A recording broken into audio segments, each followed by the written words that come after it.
اپنے والد اور چچا کے درمیان بیٹھا نظر آتا ہے۔ پورے ریجن کے مشہور قوال غلام فرید صابری اور اصغری بیگم کے گھر 7 بچے ہو چکے تھے، مگر ان میں سے کوئی والد کے ہنر کا گدی نشین نہ تھا سوائے امجد صابری کے۔ 7 سال کی عمر سے ہی امجد صابری نے سروں سے دوستی کر لی۔ امجد صابری کی تربیت ان کے والد غلام فرید صابری کیا کرتے تھے۔ نماز فجر کے بعد ریاضت کا وقت شروع ہو جاتا تھا، جس امجد صابری کی قوالیاں سب کو اپنے شہر میں جکڑ لیتی ہیں۔ کبھی وہ بڑا ہی شرارتی بچہ ہوا کرتا تھا، بلکہ ان کے بچے تو کہتے ہیں کہ بابا بڑے ہو کر بھی شرارتی تھے۔ بچپن میں تو ان کے اسکول سے بار بار شکایتیں آتی تھیں۔ چھوٹے تھے مگر جھگڑا بڑوں سے کیا کرتے تھے، کبھی کسی کو مار کر گھر لوٹ آتے تو کبھی پیٹ کر۔ پوری گینگ تھی ان کی، بوائز گینگ تھا پورا، لیکن وہ صرف ایک مذاق، دوستی، محلے داری، ایک فن کے طور پر۔ وہ والد صاحب نے کبھی بھی امجد بھائی کی شکایت لی ہی نہیں کسی سے بھی۔ والد صاحب امجد بھائی کو بہت زیادہ پیار کیا کرتے تھے، جب تک والد صاحب اپنی آنکھوں سے نہیں دیکھ لیتے نا کہ ہاں امجد نے یہ کام کیا ہے، تو جب تک محلے میں کوئی بھی کچھ بھی کرتا رہے وہ شکایت لیتے ہی نہیں تھے والد صاحب۔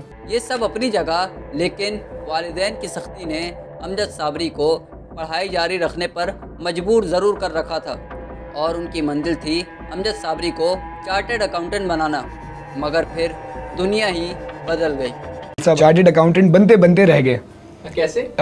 والد دادا کا میرے انتقال ہو گیا تھا، تو وہ واپس آ گئے، اور پھر کیونکہ ابا کو گدی مل گئی، ہمارے خاندان کی صابری بردرز کی گدی مل گئی، تو پھر وہ اس راہ پہ چل گئے جو ہمارے دادا بات چھوڑ کے گئے تھے وہ۔ اور ہم میں یہ چاہتے تھے کہ ہم اس ڈگری کو، جو وہ ڈگری کمپلیٹ نہیں کر سکے، انہوں نے 4 سال آلموسٹ پڑھ لیے، بس ان کے فائنلس کے رہ گئے ایگزامس، اور وہ ڈگری پوری نہیں کر سکے۔ تو ان کا مین موٹیو تھا کہ بچے پڑھ لکھ جائیں، ایک ڈگری ہولڈر ہوں۔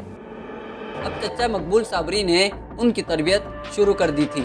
والد کے انتقال کے 2 سال بعد 1996 میں امجد صابری نے بھائیوں اور دوستوں پر مشتمل ایک گروپ بنایا، اور اس طرح صابری برادران کی ایک نئی پیڑھی اس سلسلے کو آگے بڑھانے کے لیے میدان میں آ گئی۔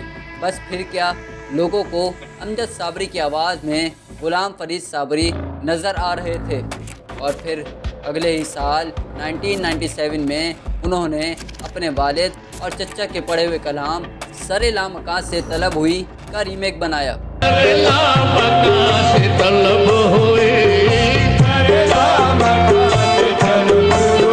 بلغ العلا بکمال ہی، یہ ان کا پہلا البم تھا۔ اب تک تو امجد صابری اپنے والد اور چچا کے کلام ہی کو دنیا کے سامنے پیش کرا کے داد وصول کر رہے تھے، مگر پھر علی کے ساتھ ہے اب امجد صابری نے اپنے والد اور چچا کے پڑھے ہوئے کلام سے ہٹ کر پڑھنا شروع کیا، اور کامیابی بھی ملی۔ صرف یہی منقبت نہیں، بلکہ نہ پوچھئے کہ کیا حسین ہے بھی بہت مقبول ہوئی۔ پوچھئے کہ کیا حسین ہے۔ اب امجد صابری کی آواز کا ڈنکا بجنے لگا، بلکہ ایک پرفارمنس میں تو انہوں نے اپنے والد کے مشہور زمانہ اللہ بول کر جو داد سمیٹی تو سونو نگم بھی حیران رہ گئے۔ پڑوسی ملک کے صرف آرٹسٹ ہی نہیں، بلکہ عوام میں بھی چاہنے والوں کی تعداد بڑھتی جا رہی تھی۔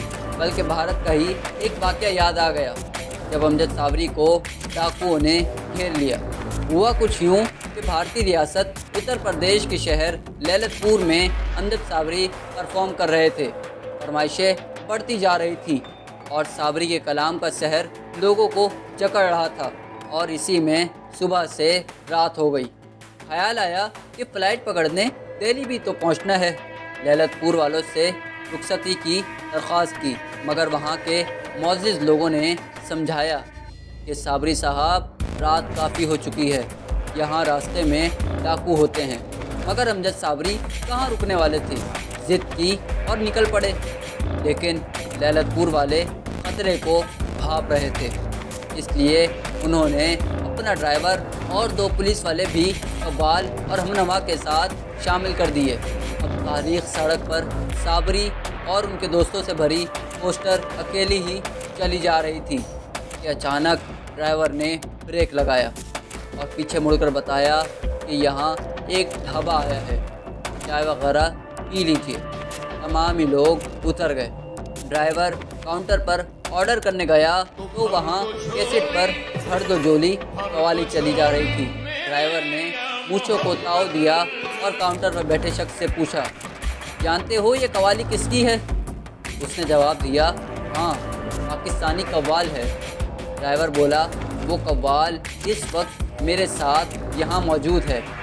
ان دونوں کی یہ گفتگو ڈھابے پر بیٹھے کچھ لوگوں نے سن لی۔ جانتے ہیں وہ لوگ کون تھے؟ بڑی مونچھوں والے اور بڑی گنز والے ڈاکو۔ ڈاکوؤں کے اس گروہ نے امجد صابری اور ان کے ہم نواؤں کو گھیر لیا اور ضد کی کہ وہ لائیو بھر دو جولی سنائیں۔ بس پھر کیا، اس ڈھابے کا تخت اسٹیج بن گیا، ہارمونیم اور طبلے سجائے گئے اور پھر امجد صابری نے خوب داد سمیٹی، بلکہ ڈاکوؤں نے اپنی ایک گاڑی بھی ان کے ساتھ روانہ کی تاکہ راستے میں انہیں کوئی اور گروہ لوٹ نہ لے۔ آپ کو حیرانی ہوگی یہ جان کر کہ اس ڈھابے کے کاؤنٹر پر بیٹھے شخص سے لے کر ڈاکوؤں کے گروہ تک کوئی بھی مسلمان نہیں تھا۔ کم عمر میں بہت کچھ کرنے والے امجد صابری نے 2 مہینوں میں 2 شادیاں کی تھیں۔ یہ بات میرے لیے کافی حیران کن تھی۔ یہ نہیں کہ انہوں نے 2 شادیاں کی، وہ تو لوگ کر ہی لیتے ہیں، مگر پہلی شادی کے اگلے ہی مہینے دوسری شادی، یہ صرف امجد صابری ہی کر سکتے تھے۔ زندگی میں سب بہت بہترین چل رہا تھا، مگر جہاں ان کے چاہنے والوں کا دوست احباب کا حلقہ بڑھ رہا تھا، وہیں خاموشی سے دشمن بھی ان کی طاق میں بیٹھا تھا۔ آپ میں سے بہت سے لوگ یہی سمجھتے ہیں کہ جس حملے میں وہ شہید ہوئے وہ پہلا حملہ تھا۔ جی نہیں، امجد صابری پر 3 حملے ہو چکے تھے۔ ہمارے یہ بلوچ کالونی کا پل ہے، اس کے اوپر 2 بائکیں سوار ہوئی تھیں، انہوں نے اسٹریٹ فائر کیے تھے، ہماری گاڑی کے بونٹ پہ ادھر ادھر لگے تھے۔ الحمدللہ کوئی ایسا اس ٹائم نقصان نہیں ہوا تھا، اور بیک اپ کے لیے میرے ابا کے ساتھ جو ان کے فرینڈز بیٹھے ہوئے تھے ان کے پاس بھی اسلحہ تھا، تو انہوں نے فائر بیک کیا تو وہ معاملہ وہیں ختم ہو گیا، وہ لوگ نکل گئے۔ اور ابا میری گاڑی بہت تیز چلاتے ہیں، ویسے تو نہیں لیکن ایسے موقع پہ وہ تیز چلا لیتے ہیں۔ تو پھر اس کے بعد ایک دفعہ ایسے ہوا کہ فیملی کے ساتھ تھے، کہیں سے آ رہے تھے تو فالو کیا انہوں نے، تو ابا نے تیز کر لی گاڑی اور بچ گئے۔ تیسری دفعہ ایسے ہوا کہ وہ یو ایس جا رہے تھے، مطلب نکلے ہیں ایسے، گھر سے نکلی ان کی گاڑی نکلی ہے اور 4 لوگ رات کے تقریباً سمجھ لیں 9-10 بجے کا ٹائم تھا، اور 4 لوگ ہمارے گھر کے اندر گھسے۔ ابا کی گاڑی نکلی ہے، انہوں نے نہ کوئی پوچھا ہے کہ سونا کہاں ہے، یا اکثر ایسا ہوتا ہے نا کہ چوری کی واقعہ یا ڈکیتی کا ہے، نہ انہوں نے یہ پوچھا کہ پیسے کہاں رکھے ہیں، یہ چیز انہوں نے صرف ایک چیز سوال پوچھا کہ امجد صابری کہاں ہے۔ ابا نے بیچ میں جب وہ گرلنگ ہوئی تھی تو ساتھ میں ابا نے گارڈ بھی رکھا تھا، 2 گارڈ رکھے تھے، اور پھر اس کے بعد لیکن پھر ابا نے کہا کہ اچھا نہیں لگتا مجھے یہ سب چیزیں گارڈز وغیرہ رکھنا، تو ابا نے اور ایک گالی دے کے کہا کہ یہ گارڈ جو ہیں خود ہی حرام خور ہوتے ہیں، یہ کچھ پیسوں کے لیے کسی کی بھی باتوں میں آ جاتے ہیں۔ اور پھر وہ دن آیا 22 جون 2016، 16ویں روزے کی سحری تھی۔ سما ٹی وی کے سیٹ پر امجد صابری کا انتظار ہو رہا تھا اور وہ آ بھی گئے۔ عنوان تھا قبر کا عذاب۔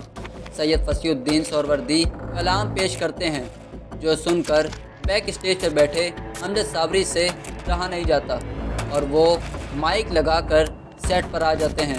اتنے میں بلال قطب امجد صابری سے 2 اشعار پیش کرنے کی درخواست کرتے ہیں۔ دیکھنے میں یہ نارمل روٹین کا پروگرام تھا، مگر امجد صابری اس وقت نارمل نہیں تھے۔ نہ جانے وہ کس کیفیت میں تھے کہ جب انہوں نے وہ کلام یا دعا پڑھنا سے رسول اللہ صلی اللہ تعالیٰ علیہ وسلم کو پکار رہے ہیں، امداد مانگ رہے ہیں۔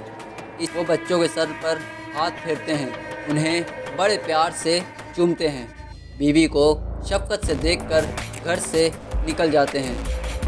لیاقت آباد سے حسن اسکوائر جانے والے روڈ پر امجد صابری کی گاڑی جیسے ہی غریب آباد پہنچتی ہے، قاتل گاڑی کے آگے بریک لگا کر روکتے ہیں اور امجد صابری پر فائرنگ شروع کر دیتے ہیں۔ اب سے کچھ لمحات پہلے ان کی گاڑی پر فائرنگ ہوئی کراچی میں،